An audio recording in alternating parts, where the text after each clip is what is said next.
Hey, what's good, world? It's Rise in Ottawa, Canada. As you can see, I'm in my garden, little garden oasis that we have going on over here. We like to grow some vegetables, and that's actually something I have in common with my guest who's coming in tonight. So the legendary Trevor Walker, aka Lifeboogie, aka used to be called Tricky T. He doesn't like it when we call him that though now, because now he focuses on music making as opposed to dancing. But he was a legendary dancer there for a long time. Legend has it that the New York City Floor Masters, when they gave Buddha the Canadian Floor Masters name, they actually did it after seeing Tricky T, or Trevor Walker's, head spins. So he's a bit of a legendary dancer in Canada, but now a legendary DJ. And so he's coming in tonight. I've known Trevor for over, I guess it's been 16, 17 years now that we've been collaborating together and working together. And he's a pretty amazing dude. He's very near and dear to my heart. And I have learned a lot from working with him over the years. So I'm really happy to be able to do this. Have a really long form conversation with him, talk about music, talk about DJing, and just his take on life and how he does things, and musically how he approaches things. So I'll give you a tour of my garden here as we're going through. See some kale over here growing, some tomatoes. And so Trevor, I first heard him in I guess it was like, would have been 96 or 97, late 90s in Ottawa. And he's really specializes in a sort of a mishmash of Afro, tribal, funky, jazzy, breaky, it just kind of ranges the full spectrum of just amazing broken jazz-based music. And at the time, the Mercury Lounge, where he was DJing and I later DJ'd as well, was just this hub in Ottawa. It was sort of becoming a worldwide hub for new jazz and new jazz music. So we started connecting then, and I've been so blessed to have him in my life as a DJ mentor over the years. He's just an amazing DJ, huge record collection and huge knowledge of music, encyclopedic knowledge of music, and also he's an amazing producer and musician as well. So something we're gonna touch on in the interview, and stay tuned. I hope you enjoy it. Lifeboogie coming to you. So T, welcome to Gone Monk. Gone Monk. Yeah, man. Nice. Go monk. Like you could go monk. Yeah. You know that expression? No, well, no, I'm not really familiar. No, to go monk? Yeah. No, it's I understand. Yeah, it's like a hip hop thing. Means. No. This is like you just fully get into something. Okay. So you've gone monk. You've spent your life, chasing music, chasing sound. Yeah. And you are where you are now, man. You're an amazing DJ. You got all these gigs all the time, and you share all this amazing music that you know and love. And so that's why we're here, man. Let's talk about that. Yeah, true. Well, yeah, I guess you put it that way. Gone Monk. What's the earliest music that you remember listening to? That I remember listening to, probably music in West African radio, pop radio, when my dad was posted in Ghana in the 70s. And so I got to listen to all this amazing stuff. There's like one song in particular I do remember from the radio. It's called "Sweet Mother" by Prince Nico Mbarga from Cameroon, I believe, and that's it's a serious song in my repertoire, or whatever you want to call it, or what part of the collection or something that's influenced me. It's a heavy tune from way back, and it's like an ode to mother. It's the ultimate Mother's Day song. Nice. Oh yeah, if you ever want to make your mom. All right, take a listen to that song, man. I mean, it's funny. Like listening to it, I remember when I was a kid, I heard it, and then years and years and years passed. We came back to Canada, yada yada. Went to Zinc. Finally, I started DJing at Zinc, and it was right near the end of my tenure at Zinc that my parents' placed and dug up the record, and they had the actual original release of that, and played it for the first time, and I was crying, like I was bawling, remembering. It's like this, childhood memory that brings you back. It's amazing with music, right? Yeah, music's and so many times that's happened to me with music. Yeah. I'm sure that's what that's what the nostalgia is with the pop music, because it's the music you remember when you heard it when you were a kid. And, you know, generally most people just listen to that and that's all they're stuck with for the rest of their lives, sadly. Not I mean, I don't know about most people. But I think it's changed now. There's a large definitely, crowd. But with like with the older technology, days. you know, but before it was like, you know, whatever the radio had to offer. Yeah. And if you weren't lucky enough to have good radio, then yeah, it's changed a lot with technology, right? I mean, it's totally a different thing. The way that people consume music, and I don't even feel like I'm really 100%, you know, that I even know really what's going on with it. Yeah, same here. Yeah. Same here. I don't know. I mean, we have our channels that we look through. Exactly. Yeah. So, but I mean, back then, and even when when we started working in the early 2000s, it still hadn't shifted to what it is now at all. I mean, no, not quite. And, you know, records were still big, and, you know, even CDs. Yeah, the accessibility thing. I mean, CDs, people were using CDs, it's true. But with the USB, the flash drive, it's like it's a whole other it's a whole new world. Yeah. And now even it's the Wild West. Streaming, right? Like, people aren't even, like, that's the thing that's fascinating for to listening me. at home, yeah, exactly. And kids don't even, like, I talk to young people, you know, I'm talking teenagers and younger, and they don't even, well, I mean, your daughters would probably be like this. I don't know, maybe they're an exception because of the way you are. No, they stream.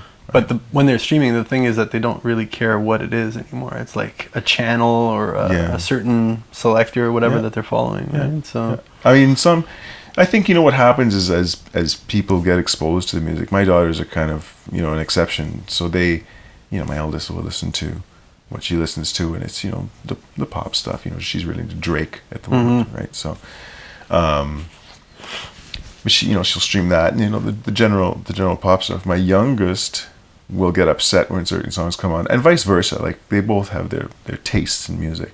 I can't tell the difference when I hear the music that they're actually playing. Are you serious? Because I'm so old. Come on. I swear. Sometimes it's like this music is very formulaic, and it's like cookie cutter. It's like driving through Canada, you know. Wow, bro. You know, Canada's a suburb of Ottawa. You know what I'm saying? Yeah. If you're listening from somewhere else, one of those big suburbs that kind of all looks the same. Like cookie cutter houses. So I mean, you know, like the production is not all of it. I mean, you know, there's interesting stuff obviously coming out, and it's always evolving. But there's definite formula happening. I mean, you lived through the whole, and so have I, but I mean, we've lived through the whole hip-hop movement and what's happened. Sure. So do you think hip-hop is a different thing from everything that's ever been happening in music, or do you think it's just another manifestation of that same wheel that's constantly turning? Oh, I mean, it's definitely just part of the wheel, right? I mean, it's another manifestation of youthful culture. Like, that's basically what it is. And I mean, originally, you know, it's like a party music, it's a protest music, but it's also, I mean, there's also the dance, there's also the art, obviously, when you're talking hip hop. So if you're talking like rap and the beats, when people dance to, you know, it's ever evolving. I mean, it's part of the whole thing. Yeah, definitely. Yeah, but then the whole commercial aspect to it and the way that the industry was structured when it started, it's almost like hip hop broke out of that you know, the formulas and the very strict sort of music business the way that it was, and then after a while it just becomes I mean, it became popular music basically, and you know, there was a formula. That's, you know, what you see. It's crossed over too, you know. I can remember 90s, you know, it's like the UK kind of soul to soul reinvented it in a way, and slowed it down, and the whole acid jazz and the UK soul thing happened, right? But hip hop sort of crept in there in a way as well, and did the crossover thing at that point, because they always had like a hip hop like part in the R&B song, you know. I mean, that happened in the States as well, but I can't remember where it actually started, but it seemed that the UK did that all of a sudden, and then it was like it immediately transferred. It was still happening. And of course, there was always choruses, and, you know, in early hip hop, like the disco vibe, and of course, you know, in the evolution of it. So, I mean, it's all R&B, and it's all, you know, it's hip hop, and it's all just part of the culture, you know. Yeah.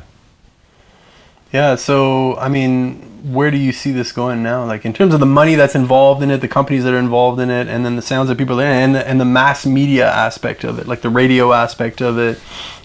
You know, what do you see happening right now? It's kind of the Wild West, you know, in a way. the big money or whatever it is that tries to control the music is always going to try to control the music and make money off it somehow. I mean, that's just the nature of the beast, it seems.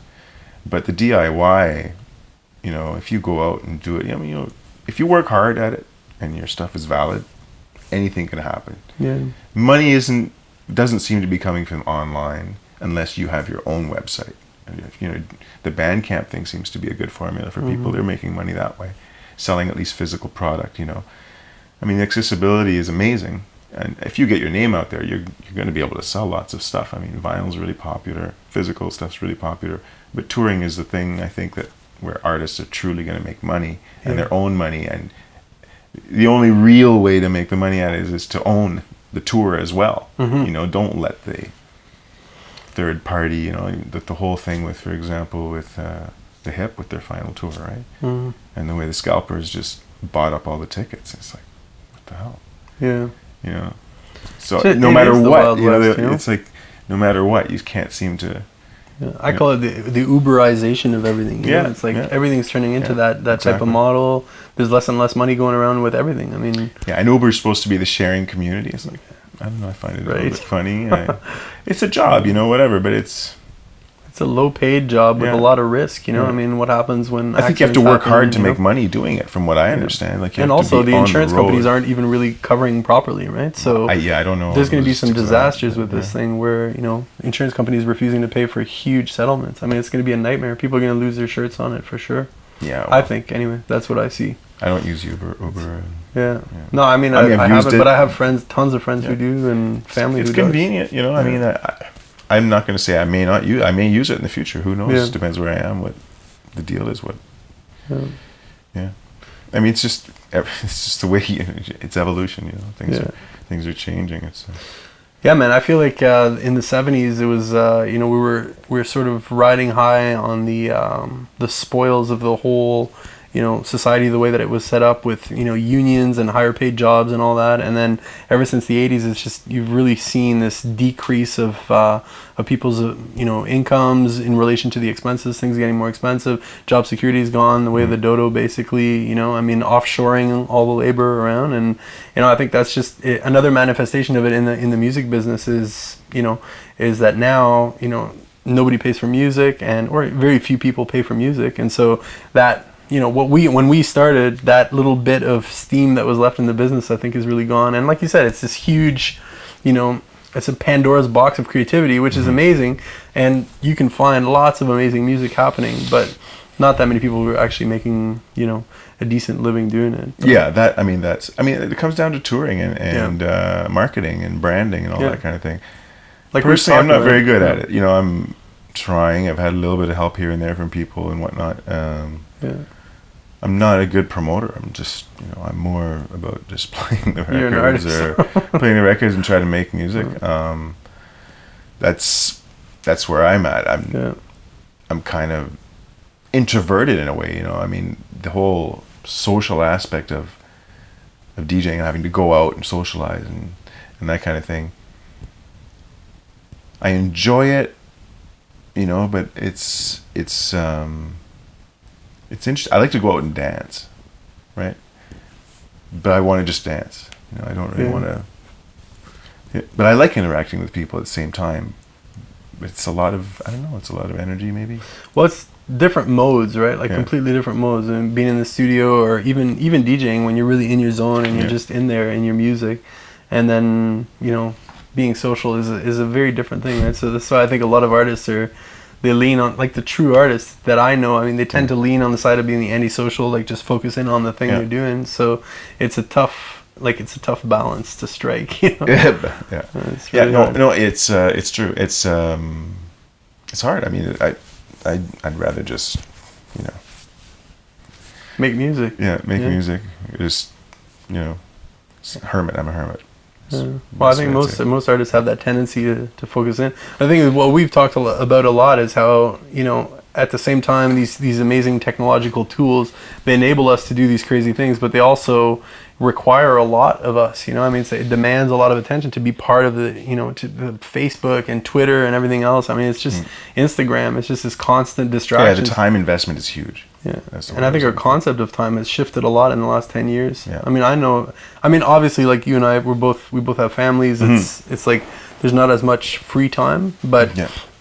I look at the kids these days, and I often wonder, like, are they gonna experience the same type of, like, I mean, time stood still for me when I used to work on music. You know, it was like, even when we started, I mean, time would just like disappear. You know, we would do sessions. It was 6-10 hours. You know, Yeah, less responsibility. less responsibility on one Towards hand, that, but yeah. also I think these kids are not doing that as much. Like, I think they're always being drawn to the Facebook and the Twitter, and then they're taking selfies and they're broadcasting themselves, and it's like, at one point, I mean, that is going to take a toll on the artistry itself. You know, I think. But anyway. everyone wants to be the star, right?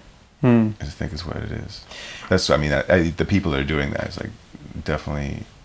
I mean, you know, There's that's but also it's part of the role of an artist to share, right? I mean, that's sort of Sure. an element of what we do as well. I mean, there is that, hermit, mad scientist in the lab working, but then there's also the whole, wanting to communicate with people, and ultimately, I mean, that's part of why I do art for sure.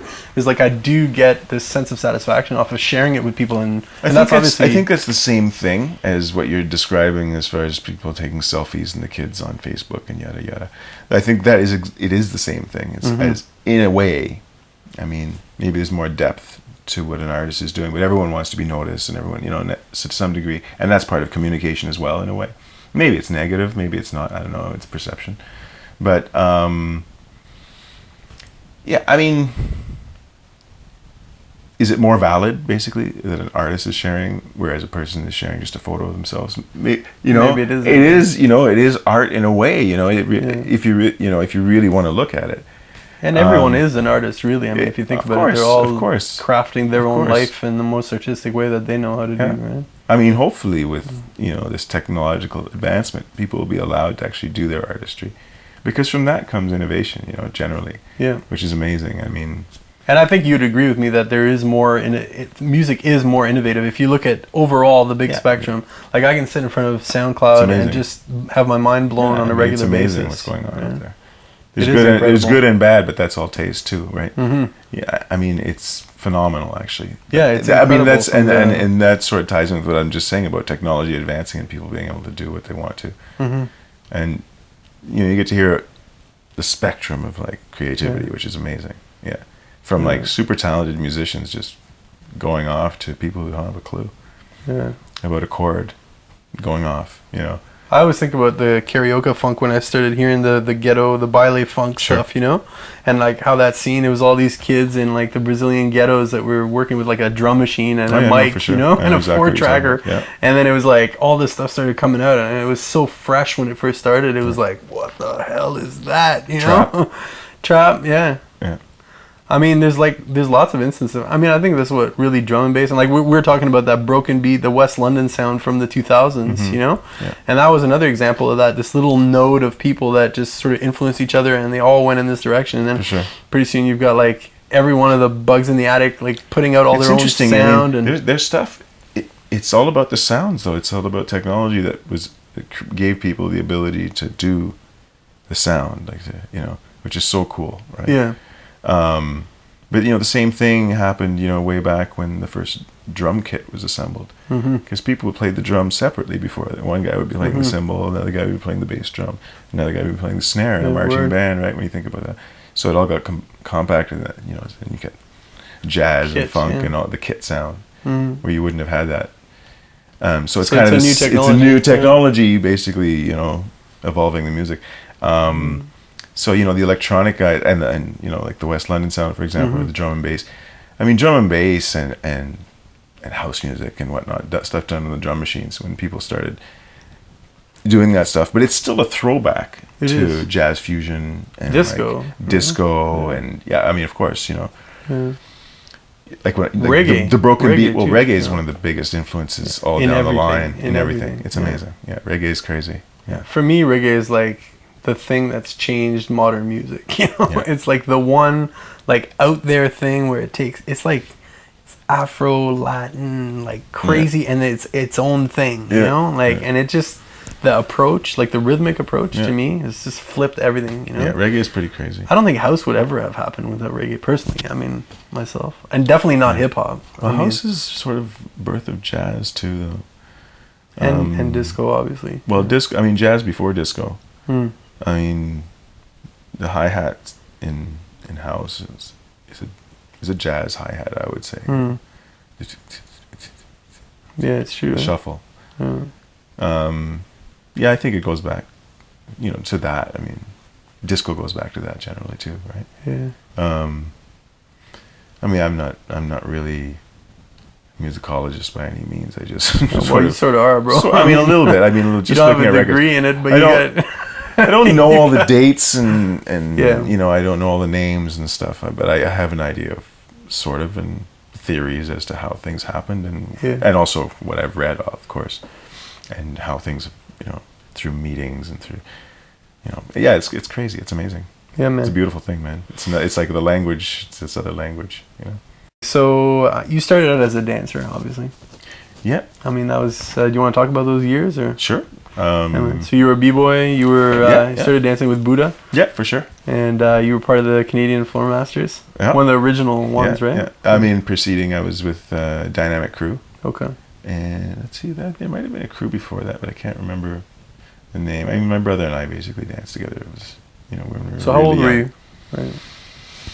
I think it was on a trip to St. Lucia, something about Michael Jackson and a bunch of stuff like that. It sort of got me into, and then seeing, I think it was on, maybe not Rogers. What was it called? Maybe Rogers.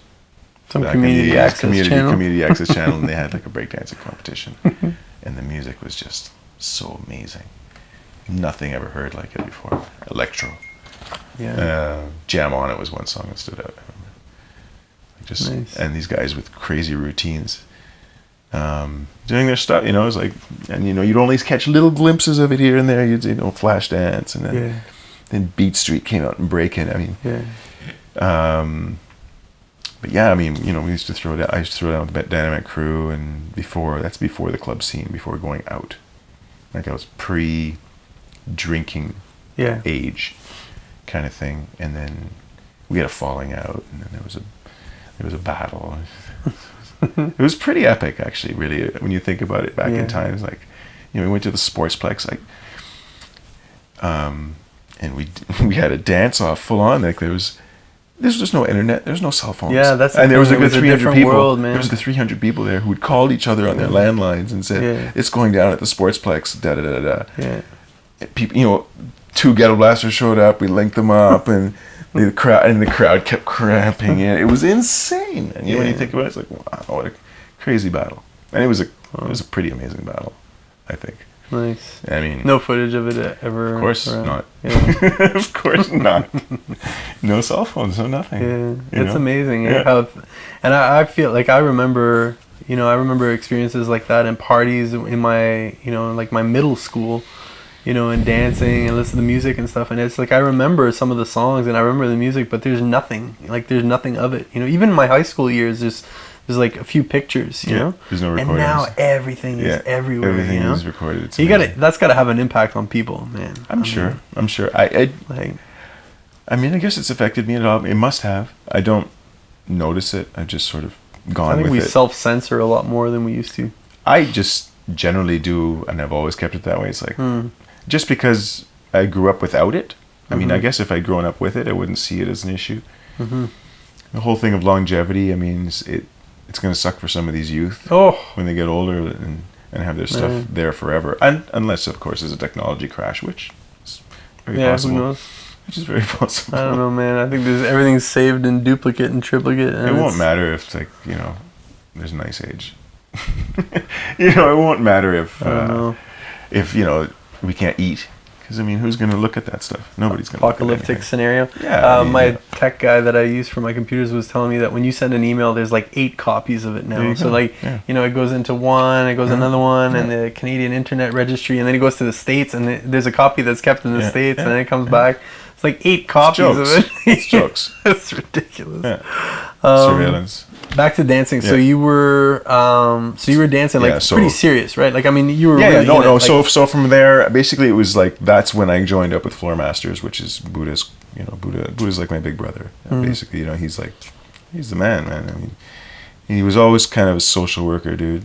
Like that was his goal was to get out and do social work, and man, he's taken it, and he's still doing it. He's still going with it. it's been his calling. Like he's thriving, man. He's doing so well, and he's still dancing. I mean, there's a thing to post up recently, and I was like, well, dude could outdance me for sure. No problem. Quite easily. I don't know, man. I've seen you get going sometimes. Yeah, those are the old days. So anyways, so we danced, and he basically forced us to we practiced, and it was fun. You're a teenager, you don't have anything else to do. So we'd sneak into Carlton, and we'd practice there, or we'd go to whatever community center he could figure out that had free time here and there. I mean, he booked the time. The guy was on it. Yeah. For this crew of kids, and we toured. We went to Windsor. We went for the Freedom Festival in Detroit. Got our asses kicked by this crew from Detroit. They were awesome. They burned us hard. They was just showmen, and they had like these moves, completely different style. And the thing is, you didn't have video, right? There was no video. Yeah, it was localized. It was like localized. So Yeah. you didn't have video. You didn't have documentation. So like these graffiti rock VHSs that you get your hands on, we would like study them and learn how to dance. At least there was that. There was VHS. And the thing that helped us out a lot was Steve had a video camera, way back then, and he would film, and that's why we've got all this footage online, which is a blessing and a curse, That's what I mean, man. People to see me as a youth. But that's what I mean. Me. Everyone's got that now. They're gonna have that baggage for the rest of their lives. I know, I think about why some did of it come the so early for me? Ish that I did when I was in 15, 16, 17, 18. Oh, yeah. And I imagine if that stuff was out right now, I would be so embarrassed. Even some of the music I put out, oh my God. But I'm that so stuff's glad out there. that faded. No, but I mean, a lot of it's gone. Thank goodness for that. That's funny.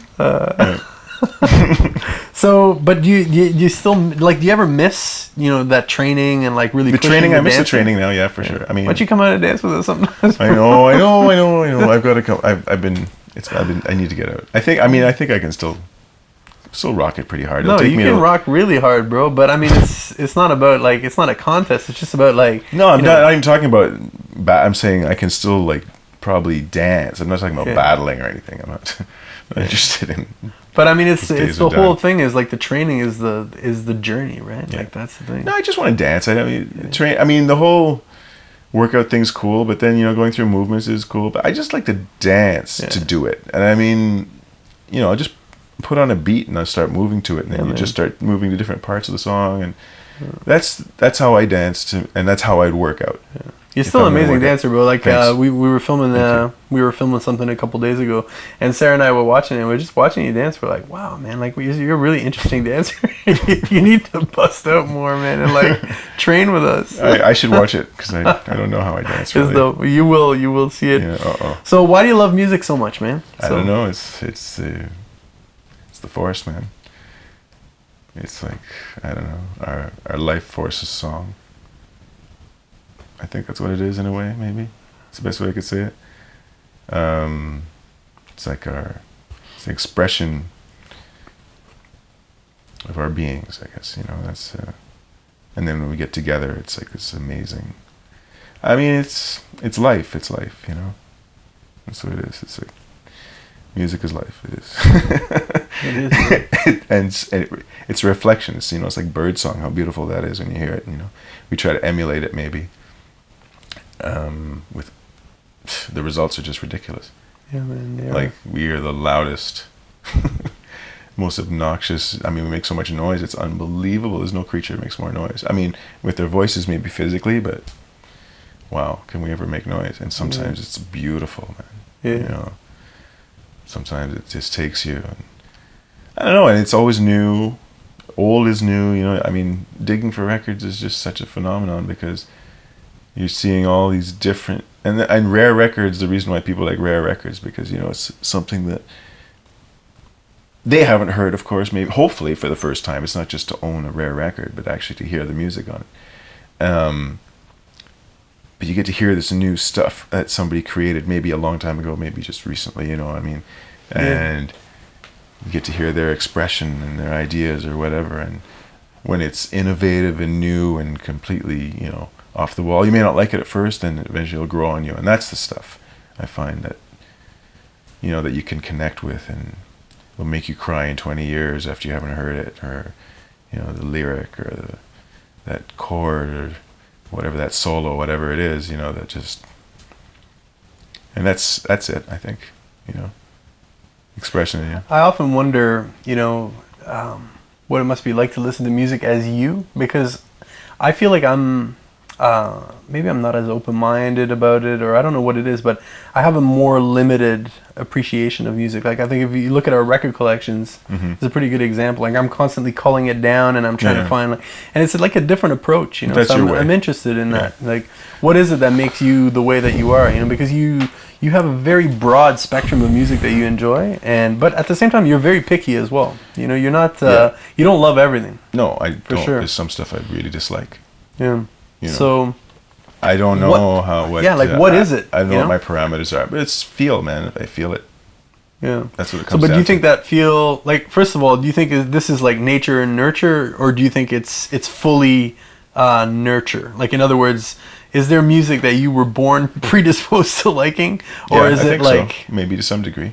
Well, at least that I heard when I was really young. I think that's the music that influences so you the that's most. nurture, though? That's still, I think stuff that you learned in your life, right? That really influences you the most, unless you When you're a little kid. For right? sure. I mean, the more that you expose your kid to different music, I think it's from very young, but, you know, especially from, I think 5 even, and they'll remember those songs. I think, because I feel like I remember songs from. You see that in back your then. daughters, like when they're. Some. I mean, yeah. Well, I put on an old tape that we haven't heard, or an old mix that we haven't heard in a long time, and certain songs will come up. They go, "Oh yeah, that song," you know, and so they remember stuff. But yeah, it's nurture. But then it's also, if you want to learn, and you don't get stuck in the rut of only listening to those songs that you heard when you were young, or the songs when you're, and then there's the teenage experience and teenage to 20s. But then after that, most people drop off, and that's the music that they end up with for life. Yeah. They don't hear new music. They don't want to hear new music. And I mean, for me, it's somewhat the same. You know, I like to hear new music, but only when it moves me. And if I hear something that moves me, I'm in. That's all. I've heard a lot of different kinds of music. I like a lot of it. And I don't know what the binding thread is between all the different music I have, other than it makes me feel something, for the most part. Very little of my collection I own. Actually, I don't even think I own anything that I don't like in order to be able to have to be able to play for a party. Like, I'm actually constantly culling the songs that are like, okay, I listen to it, I'm like, I don't need this anymore, I don't like it, you know. I'm doing the same thing as you, but it's like, as I mature, you hear an older song, or, you know, a song that really moved me, but I found it's a sample, and maybe it doesn't move me the same way because of that. You know, sometimes, or I don't know. It's just I don't have enough room to keep everything. Yeah. And there's way more music. Even digitally, actually. I mean, that's I'm not the thing. even interested. Like, I don't even digitally. I mean, digitally is convenient, and I love it for that. I like the fact I can have access to this music instant. Okay, boom, click this button and it's there. You know, search and it's there. But I feel like it could be lost at any time. Like, I mean, sure, physical records can be lost at any time as well. You know, whatever, you have a flood, you have a fire, whatever, gets stolen. Same thing can happen digitally, I guess. You know, you can lose whatever anyways. But I guess the fact of just being able to lose, you know, 60,000 songs on a terabyte that you've been curating for how long. So, I mean, I hold import to it, but I don't. It's like you don't trust it. I don't trust almost, it. I don't trust it. But I mean, I enjoy using it. And I mean, I try to play all different platforms as much as possible. I'm done with computer screens. Yeah, as much as possible. Man. In the club, it's brutal. Like Tractor Serato Face. Oh my god, bro! It's brutal. I always I always keep my screen. I try to keep it over to one side or the other, so I can see what's going on. But the looking for music and blah blah blah. No, it's brutal, man. I mean, like, to me, I mean, that's why I started using that headphone, that one side. I talked to you about this, right? Like, the one-sided headphone to me was like a constant reminder to listen to the room itself and be in the situation as a DJ, because I feel like even just having the two headphones on, like, I get stuck in this other world and I'm like forgetting to relate to the people that are on the dance floor, you know. So it's this constant reminder is like, okay, put it down and then listen to what's actually going on. But with the screen, I mean, I tried it for a while with the laptop and it was brutal. I felt so disconnected from the it's always a boob tube, from the party, you know.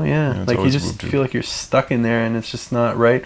So yeah, I mean, I love this. It's just, it's down there. I can look at people, I can see what's going on. And I mean, so I really want to get into some of the artistry of DJing, because I really think you're a phenomenal DJ, and I'm not the only one who thinks that. So, you know, like, what makes a great DJ for you? Like, what is if you go to a party and it's gonna be like the night, and you're gonna be dancing all night, and it's gonna be like the best music and the best DJ. He's gonna really rock your world. What is he doing? What are the selection, ingredients? it's all about selection. First it's about like choosing amazing music, and then if you can mix, it's like a bonus. And then, you know, if you can take me on a journey, then I mean, you know, that's it. I think those are the most important things. Play music I don't know, but it's killing me. You know, like, I'm like, what the hell? How come I don't know any of this stuff? You know, and that's what makes a DJ for me.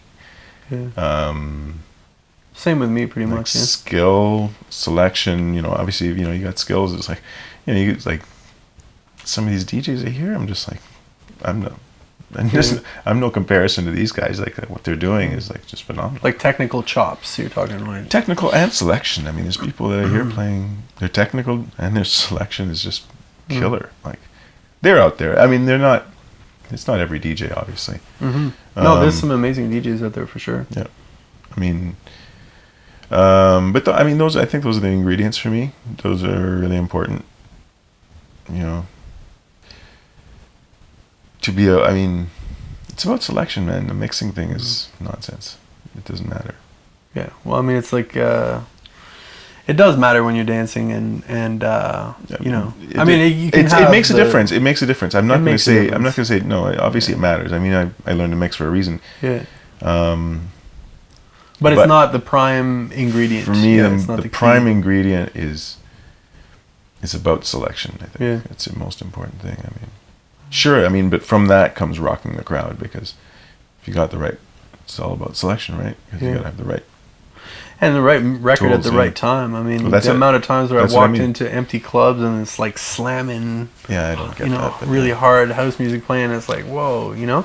So yeah, like creating the mood and then responding too, like when certain key nodes of people are in a crowd and you can see them really go off on a certain style of thing, and riding that, for sure. You know? Yeah, pandering to them. And then, and in terms of the selection of the music, so this is one thing, like, do you like newer music more, or do you like older music? Because often we've talked about this kind of thing. It doesn't matter. Doesn't matter to you? Not really. It's like whatever the mood I'm in. Yeah. I mean, sometimes I like older music more, sometimes I like newer music more. It's just gotta have... And what is that? Heart, soul, I don't know, groove, whatever you want to call it. Yeah. It's gotta have it. The magic. Yeah, the force. So it's gotta have the force to move. It's gotta have the force to move you. Yeah. So how do you feel that music has contributed to your life, man? I mean, it's made it worth living. Seriously? Yeah, for sure. It's in a lot of ways. Yeah, definitely. Well, man. Man, I mean, I feel bad for people that don't have music in their lives, or people that don't say they don't like music. I mean, I can't even believe that. There's always something out there that's going to hit you, but silence is beautiful too. I'm not going to knock silence, because I mean, I don't always listen to music. How much of in a normal day, let's say 16 hours, you know, you're not sleeping, how much of that would you say music is playing around you? Not that much, actually. Okay, how much? Maybe an hour. Are you serious? Yeah. No, dude, you're working like if I'm working, then it's 4. No, I'm only working a couple of nights. No, one really a week, and then a couple of monthlies. Okay. And a couple times I play here and there. And one-offs. I mean, just that is more than an hour a day, bro. I hate to. And then you're Well, collecting no, I'm records. talking these certain days. I mean, no, it'll work out to. I don't know. It doesn't. It's not that much. I don't listen to music like when I'm at home. You're saying like downtime. You're excluding work. If you're excluding work. No. I mean, if excluding work. Including work. Including work. Yeah. Well, okay. Including work. I was excluding work. Sorry. Because I mean, work is also you're going through records. You're getting ready for radio shows. I mean, you're like. Well, then you got your weekly radio show an too. hour to 7 hours a day. An hour to 7 hours a day. Yeah, it can vary. And that's been like that for what, 30 years? Like, I mean. Well, I mean, really going through music like that? No, not 30 years. I mean, it's been up and down over since. Yeah. 27. That's how long you've been DJing full time, pretty much? So. 89 to now, is that right? 89? Yeah, 27 years. Wow. That's how long you've been playing regularly? Not full time, no. I mean, well, it's not, I was never really always full time, unless... Yeah. Well, it's usually Fridays and Saturdays, right? Sometimes, I mean, there was years I didn't play for, a long time. I didn't have residencies. Really? Yeah, for sure. There was times when I had 4 nights a week, and I would kind of almost do that again. It would be fun. Yeah. But no, it wouldn't be that much fun after a while. But now, with the amount of records I have now, though, it's easier to do than it was. Back then, it was really... It was hard because I always want to be fresh. I always want to have new music. It's not like I go with the same old crate, same crate. It's like I go and there's always like a few that stay always, but you're always rotating at least half the crate when I go home with new music I just picked up or whatever. So you got to take out some. But then it ended up being 2 crates because you didn't want to leave certain stuff and you never know where you're going. And then 3 crates, of course. You got 2 crates in a bag. And for a while, anyways. Now. It's much easier because 2 USBs, 1 in each pocket. I still like to bring records. I still like to bring, and I prefer. I generally I'll actually play the records rather than play. I mean, I'll have filler, where I'll use the digital stuff. But that's where I've gone back. I mean, it's like I did the computer for a few years, and CDJs sort of caught up to where I liked. Yeah, I love it to those be. CDJs. It's different, so it's a nice tool to use. It's still way easier to use than a turntable. Yeah. Maybe not way easier. I mean, it's about the same if you're not using. I guess if you use sync, even sync doesn't work for live stuff and other stuff, right? So, I mean, but the loop function's wicked. Yeah, the looping is amazing. The effects are amazing. To work, I don't know. Well, the CDJs don't necessarily have individual effects, but if you have the right mixer, for sure, yeah, it's very cool. I mean, there's guys that were doing it back then, which is records, and bring all these units and work the angles that way. I mean. And those are the guys that everyone, talks about. It's like, Larry Levan, Nicky Sianos, and all the crazy guys from back in the day. Yeah. Really pushing the envelope of what the DJ was doing. Well, yeah, they're taking it to the next level. I mean, kids are doing it now.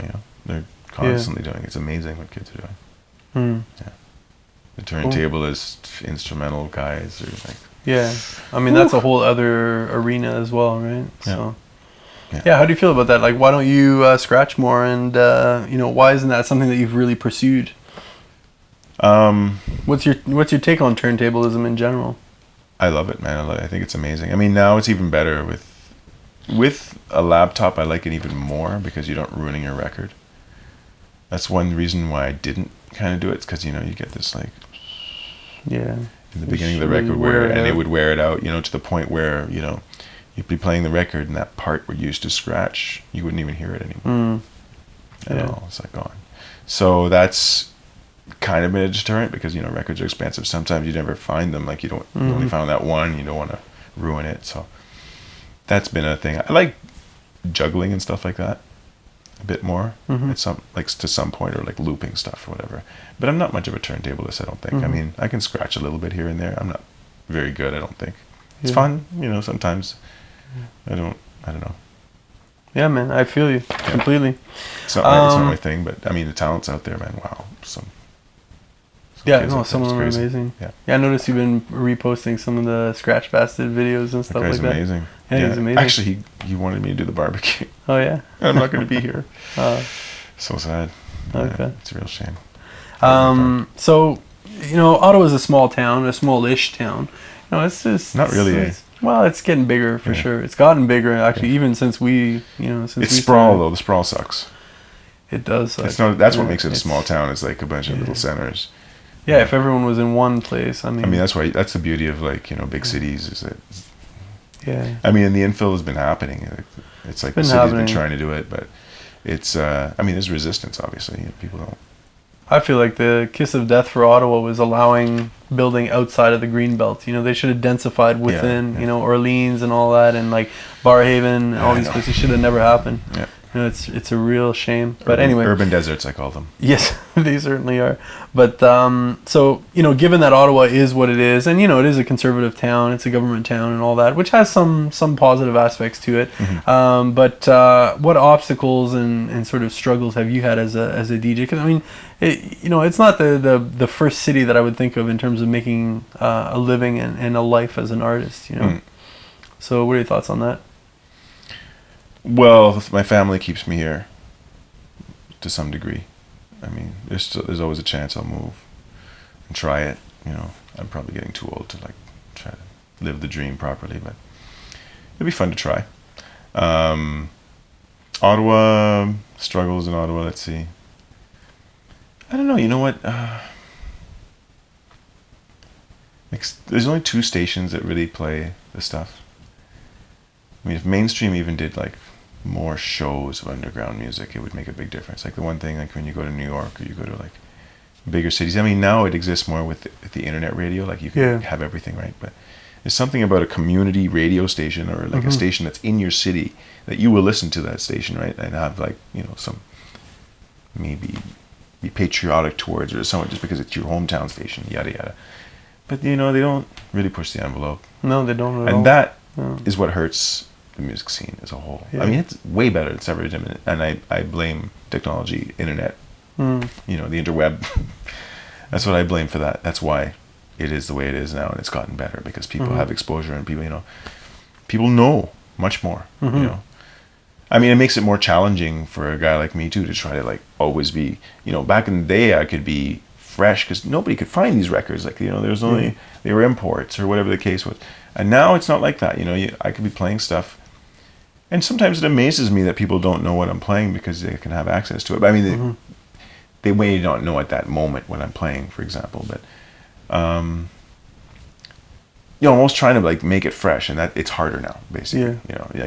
Everyone knows everything. So, that's the beauty of vinyl too. I can dig back in the crates and it's actually not out there. It's not like a lot of stuff. It's so funny. Man. And I was saying that way back too. When digital was happening, I'm well, a lot, it's never all gonna be digitized. Yeah, I don't think a lot of it isn't, man. Yeah. A lot of it isn't. And it's actually a huge amount of work. I mean, I've been going through and doing that, and it is a lot of work. I mean, I don't even know if I'll ever get to do, digital. Even the CDs, ripping them in, and then the vinyl. I mean, it's crazy. It's absurd. I mean, I do it when it's something I want to use specifically, but I don't try to do it as a rule. Yeah. It's too much storage digitally anyway. Well, that's the other thing too. Is you think, there's terabyte drives. Well, how many terabyte drives are you gonna have? Especially if you're doing WAV files. I mean, those are huge. Yeah. They're massive files, right? So, well, I mean, apparently the prices are all coming down and the storage is going up. You're going to be able to buy what would be bigger than a terabyte? What's bigger than a terabyte? It's I knew it a while ago, but I don't remember. A Quango or something. It's a Quango. A quadrobyte. Quadrobyte? I can't remember. Something funny I heard. No, it was. I heard it as well. We'll find it. We'll post it in the notes to the show. Okay, so what do you love most about DJing? What do you hate about it? I love a full room of people vibing to your stuff and being able to play anything. That's probably your favorite moment as a DJ. Breaking new records and just hearing new music, I think, is my favorite part. I mean, DJing has just been an excuse to collect music, it's just a hobby in a way, and it gives me an excuse to collect amazing music. And I don't know. In Ottawa, you asked me earlier about some of the fall. It's hard to play, but I think that's anywhere to play different music. So I mean, you know, if I were to go to, I don't even know if that would be the truth or not, but you know, I go to a bigger center, I might even be considered a little bit cheesy sometimes with what I'm playing, because I cater to sometimes the Ottawa crowd. Like I'll play a little bit more, and I never really can say this, but it's like I'm listening back to, you know, the stuff from the 80s and the 90s and stuff, and the pop stuff, there's some stuff that's like, wow, it's pretty heavy, man. You know, I didn't like it back then because it was pop, maybe, and now I listen to it again and realize, no, it's really just really good music. And I was buying the undercurrent stuff of all that same stuff that I could find, and I mean, now it's like you're going back in time and trying to find these records and that weren't available. You couldn't find them, now you can find them online. Now you can get all this stuff, so it's like, you know, I'm filling all these cracks of music that I missed and that I wanted to have, and then I'm also organizing my records, and I'm not sure if I'm getting off topic now. Yeah. Well, what you love about it? That's it. And I do love this. It's just the hobby, right? I get that. That's You're a true record collector, you know? You really are, man. Yeah, I'm just a hoarder, man. You're a hoarder. I'm just a hoarder. Dude, I had to help you move, man. Yeah. Remember? Yeah, that was crazy. That's why I don't ever want to move again. I don't ever want to move again. Unbelievable. It's you have a lot of records. How many records would you say that you have? I don't know anymore. I don't know. What are we talking though? Like, I mean, I ballpark. don't want to say. Maybe 10. 10,000? No, you got more than that. You got way more than that, man. I don't know, man. Jesus, you got way more than 10,000. I'd say double or triple that, man. I don't have triple that, definitely. No? No, I don't think so. My God. It's a lot of records. My God, man. Talk to Giles about a lot of records. Giles I don't has have as many a records lot I of bet records. or Danny Cribbett. I saw a picture of his basement or his storage. I was like, wow. Serious? So DK's got the most? No, I don't know. I don't know who's got the most. There's people who have crazy amounts of records. Jeez. Oh yeah. My record collection is not that big, really. Even Tony DeCiprius has a lot of records. Oh man, and he used to have so many. Wow. Yeah. So okay, so that's what you love about it. What do you dislike about it? The amount of records I have. No. I do. I mean, in terms of like DJing in general. As part of DJing, I don't know what I dislike. Because I've learned to love all aspects of it. Because I don't care if it's an empty room, which is probably the worst aspect of a DJing night. Is it? It could be, but I actually enjoy playing. But I enjoy it because I get to play all this music I don't get to hear for once. So that's the beauty of an empty room. Yeah. But an empty room is also an ego, knock. It's hard. It's like, yeah, it is hard. And I think I've played to more empty rooms than I played to full rooms in my career. Yeah. Much more. I would say that as well. I mean, much more. Yeah. When you have a good party, you have a good party. And, I'm not always amazing because I don't have a formula. It's like I'm just always trying to reinvent the wheel every night. So, I think I may have gotten better at it over the years, but sometimes when you say reinvent the wheel, like what are you talking? I just don't like. I won't play the same set. Mm-hmm. I don't think I've ever played the same set. I've played maybe the same mix occasionally. Mm-hmm. It's like two songs go together really well, and if I remember or if I can, I'll play them together again. There's certain songs that pop up, but I even feel bad playing the same song maybe twice in a week or twice in a month or twice in a year. Sometimes I'll be like, oh, I can't play that again. Are you talking in the same place, or let's say it's two different parties completely you're playing? All the time. All the time. Wow, like, that's amazing. If I do my radio show, for example, and my radio show sometimes will be kind of a warm-up of what's going to happen that week, music I pulled for what's going to happen. But I may not even play any of those songs. But sometimes I'll play some of them here and there. But for example, for the Glow Fair this year, I played, I had this amazing vinyl set planned, but they didn't have turntables for me. So I ended up playing on 4 CDJs, and I ended up, I had to wing it in a way, so I was like playing all this crazy stuff. And it forced me to reinvent the wheel again, even though I'd sort of pre-planned. It's like the universe won't let me pre-plan my set anymore. It's funny.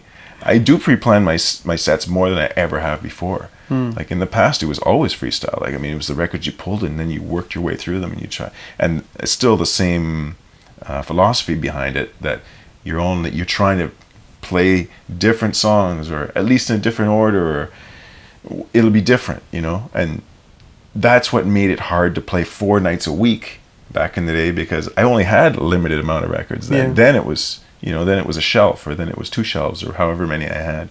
But it's like, all I did was buy music with my money. So that's why I've got so many records. I never invested in anything else. Obviously my equipment and stuff, but DJing paid for that, and it, you know, whatever, it took me to where I am kind of now. That whole, and the collecting of music, I mean, that's enriched me so many ways. Because what we were talking about earlier, how music is life and it's your soul, you know, it's like I've absorbed all these people's expression by listening to it. It's like I've studied this stuff, you know. It's like reading a book in a way.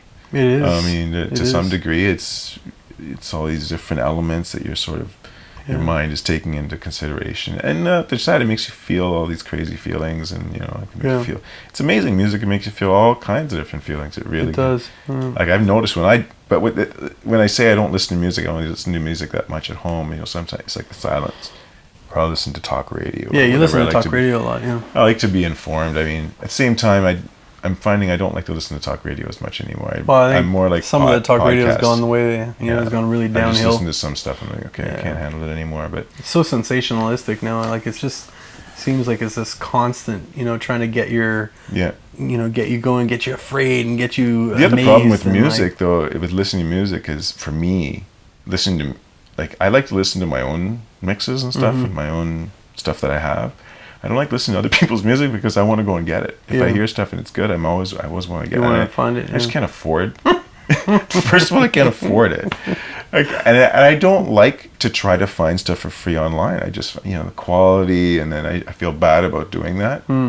But I'll try to find, you know, and that sort of discourages me from listening to music, sadly. And I mean, I need to listen to other people's stuff, obviously, but what it makes me do is like, oh yeah, I could incorporate in my set this way, or I could, you know. But this gets to the root of a very, you know, how different we are from these kids, and this is what I'm talking about in terms of they don't feel like they need to even know who it is. Like, I can't play.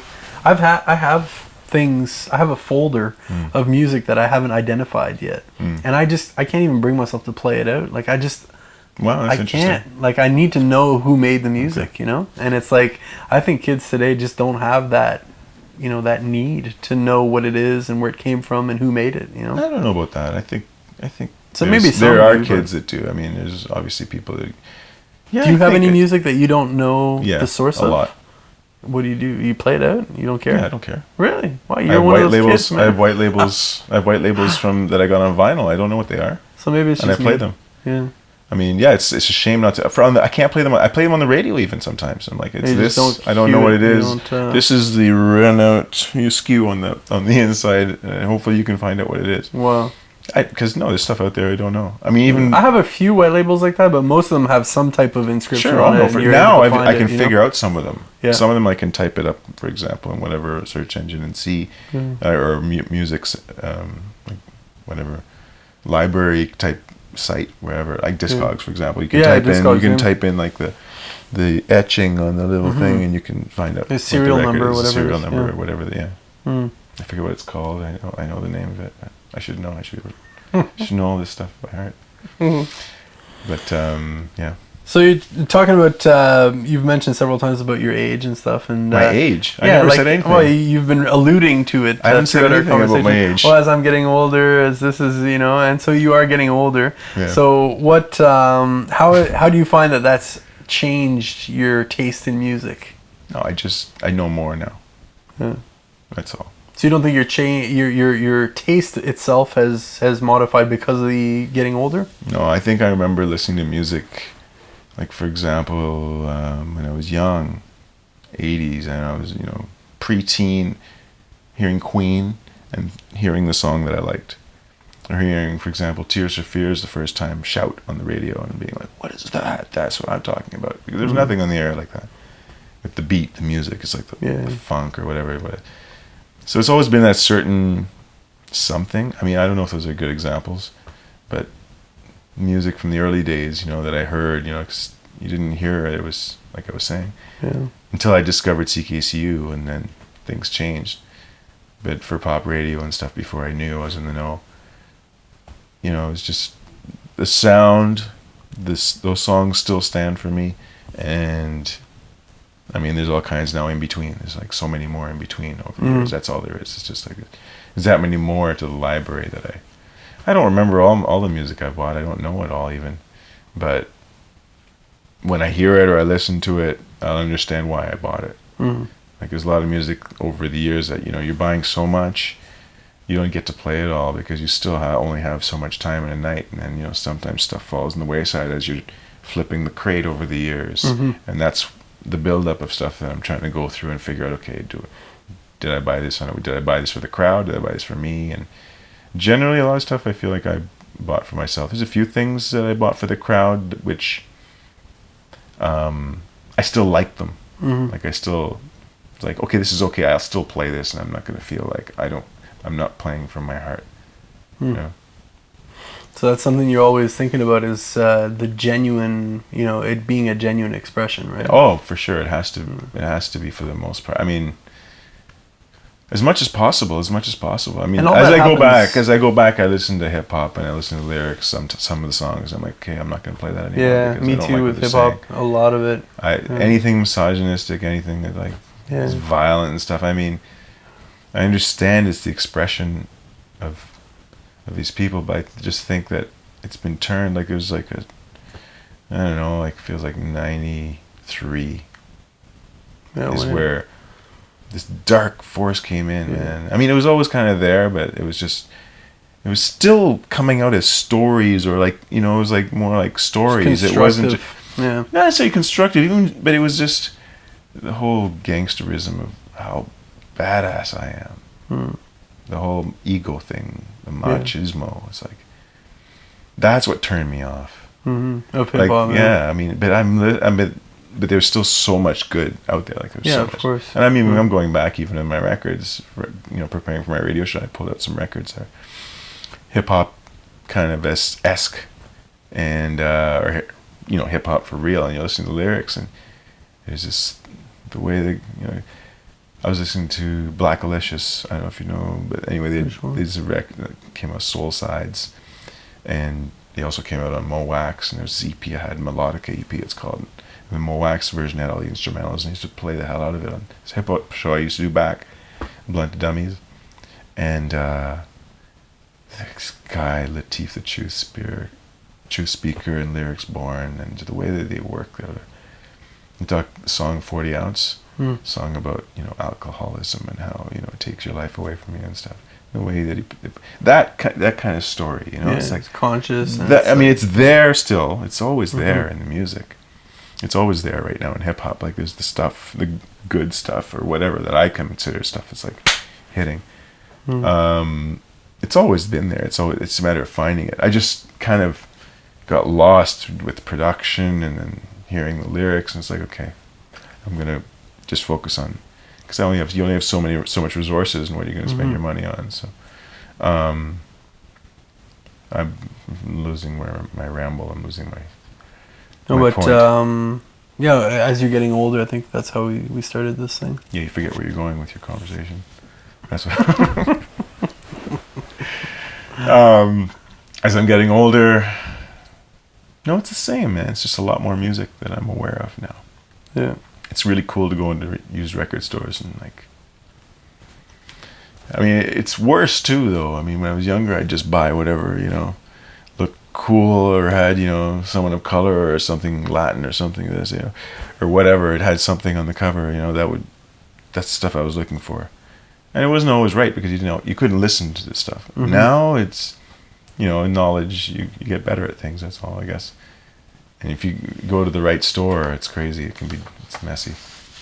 Yeah. It's not fair. You miss, you know, guys like, for example, Elorius, or, you know, where they used to be the record store owner, you know, even Linus back in the day, or I Reyes. miss the culture, you know? like mad. Yeah, it's crazy. I miss that a lot, man. I miss going in and having these guys just share their music and be like, oh, have you heard this? Have you heard this? It was amazing having that, you know? Chris Pronovo, Jason Palma, man. And I guess it's the same, to the same extent that that's what the you know, the top 10s are and stuff on Beatport and on Tracksource. But there's still shops, but it's not the same as when it's not the new shop thing. The new shop thing is, I mean, it exists online, but I mean, you just find, but you know, some of the stuff that I was handed back in the day that I'd never know about. Yeah, me too, man. You know? And some of those records are some of the most valuable, I mean, emotionally and monetarily in my collection.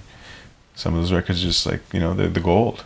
They're the gold from the golden era, you know. It's like the OG copy too. It's like, holy cow, this is what this is what, you got hooked up. I got hooked up so many times over the years at the record store, you know. Now I have to, you know, now it's more you have to hook yourself up. And it's like after that, was that whole culture, man, you sit there and talk to guys about how the song worked for them. And, you know, that DJ culture is gone. Like, people don't meet the same way. Other than, you know, in the club after everyone's gone.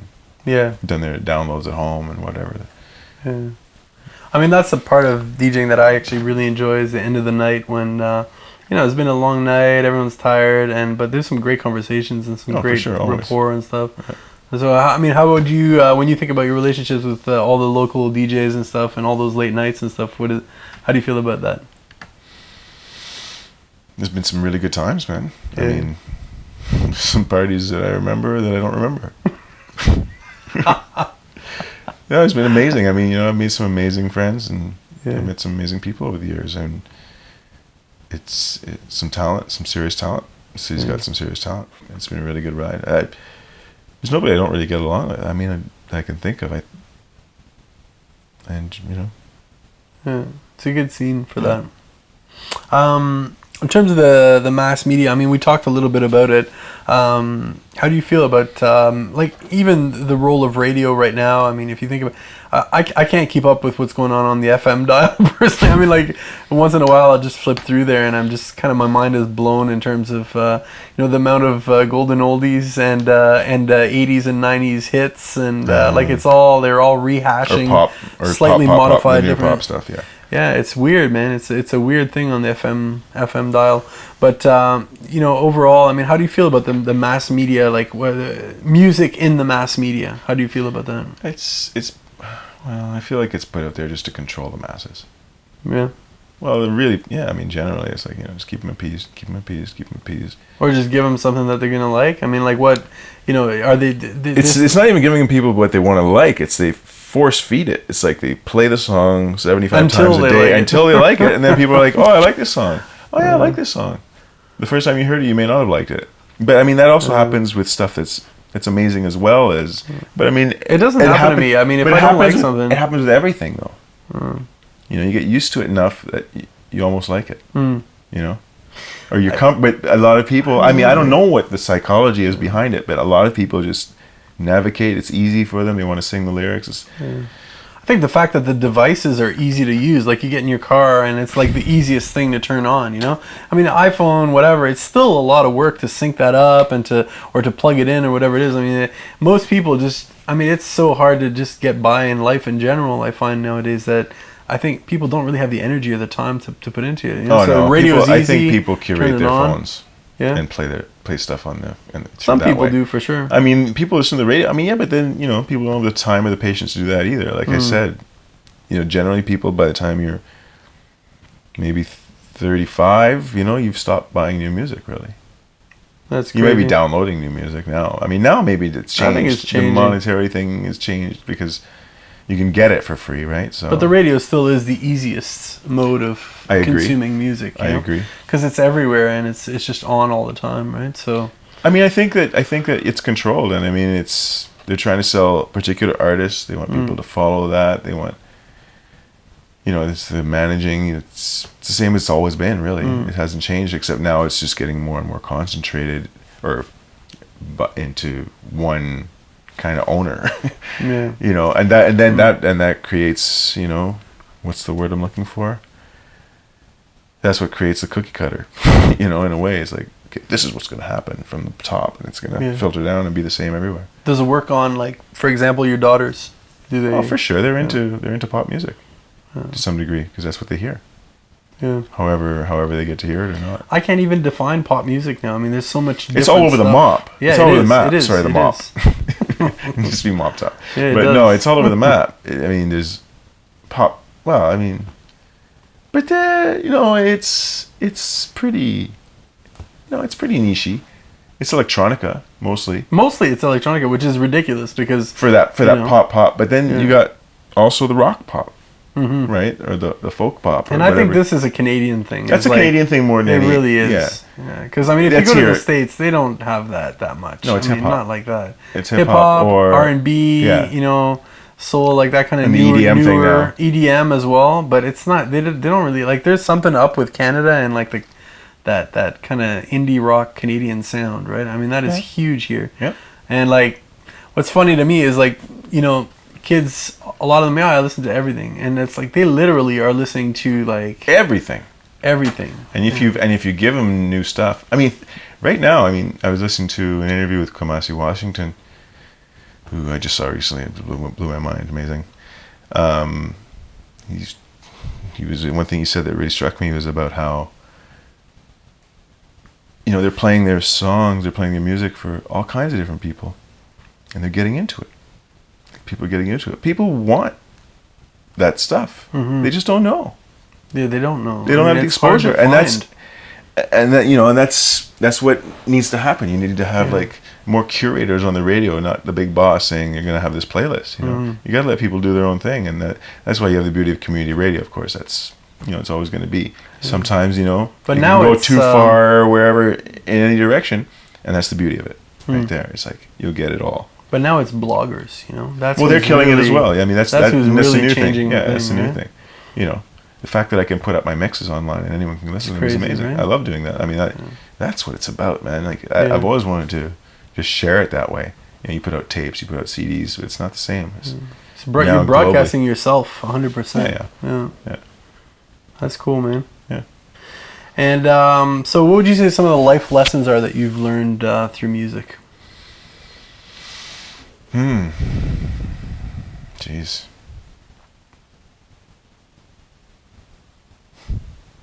Life lessons from music.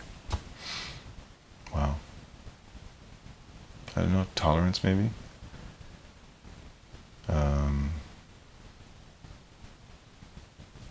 To be, being open, like being open to new things, I guess, in a way. Yeah, that's the same thing for me, man, for sure. I'm just trying to think things that, music, life lessons.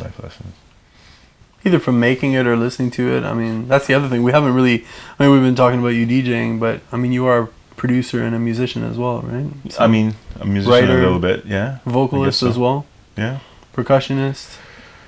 Yeah, I guess so. So, I mean... Well, I'm trying. It's all amateur. It's all a hobby. I mean, I think it always is for everyone. It's all a hobby, man. It's all a hobby. I don't consider myself a pro, but anyway. Well, what is a pro? Well, I guess, you know, I don't expect... Pro is just getting paid, right? But I guess I don't... I like getting paid, and I make it, you know, I have to get paid, obviously, to sustain myself, but I don't know, it's not the goal. Yeah. That's it. I don't think it ever is really for... Well, I mean, maybe I think that's what makes it amateur for me, because it's not about the money there. But if it's about the art, then I think that's what also makes you a real artist. Because, I mean, if you start thinking of it as it being all for money, then, you know, I think... No, you'll never... Well, you'll never be satisfied. You'll never be satisfied. That's what I meant to say. That's what I meant to say. Because, I mean, I've always had this thing where when I'm getting paid to do something, it's like I just don't really want to do it, you know? It's like there's something about that relationship. There's something about that just feels like prostitution in a way, you know? It's like there's something about it that just makes me feel wrong, you know? Whereas when I'm just doing it, it's like this spontaneous expression. It's amazing. And sometimes that can get you paid, you know? If it happens the right way, it's like this cocktail of ingredients where... You know, but it's rare as an artist to find that balance. You know, I was like, it's an interesting thing. There's the stakeholders too, right? Like the you know, the club owner that, you know, wants you to just get them drinking, you know, or like, you know, whatever it is. There's all these people have expectations on you, you know, like we're talking about like least favorite moments DJing. I mean, the drunk people coming up and making crazy requests, you know, like, I mean, that's got to be like, that's gotta be out there. It's fine now. I mean, it doesn't bother you? No, I don't care. I mean, people just don't give up. When they don't give up, then it gets annoying. Yeah. But usually people are pretty understanding. Yeah, they are. I generally don't have the requests people want. Yeah. They don't believe me, and I don't really care. They think you have Like, all their music. you know, they're telling me to go download it, and I'm like, listen, that doesn't happen. I don't even have a computer anymore. That's the beauty of not having a computer too. Can you play off my phone? And I don't, you know, it's not going to happen. Yeah. So those are the, you know, it's like you cut it off right there. It's like I generally don't have it.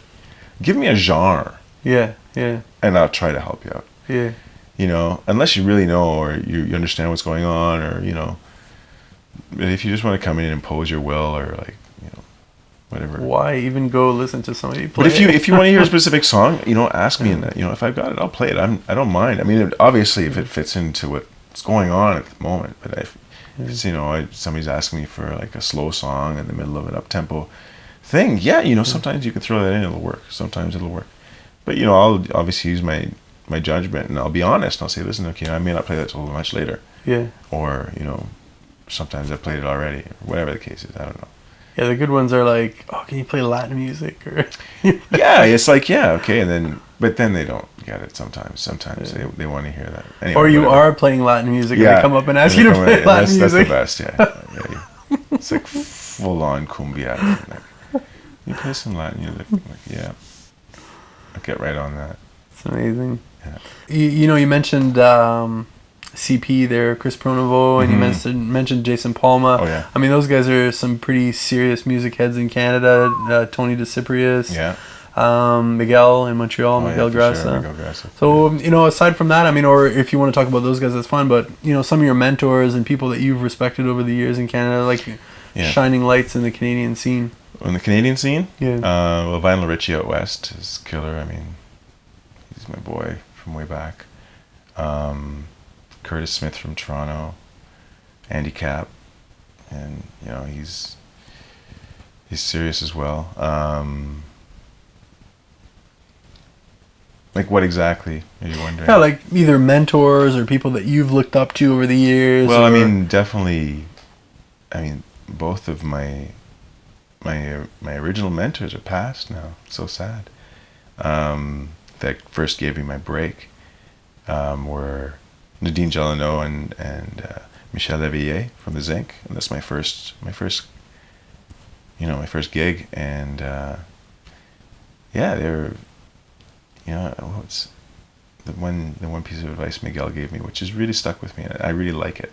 But I don't necessarily follow it anymore. I used to more, but he's like, yeah, don't ever play the same artist, or mix the same artist or something along those lines. Either play the same artist twice in the night, or mix the same artist. Yeah, I mean, there's and Nadine, the thing is, she taught me about selection. She was about playing.